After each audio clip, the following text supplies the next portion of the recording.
ఓం శాంతి. అవ్యక్త సూచనలు 23/4/2025.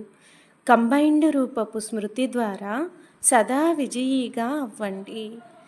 ఎలాగైతే శరీరము మరియు ఆత్మ రెండు కంబైన్డ్గా ఉంటూ కర్మలు చేస్తున్నాయో, అలాగే కర్మ మరియు యోగము రెండు కంబైన్డ్గా ఉండాలి. కర్మ చేస్తూ స్మృతిని మర్చిపోకూడదు మరియు స్మృతిలో ఉంటూ కర్మను మర్చిపోకూడదు.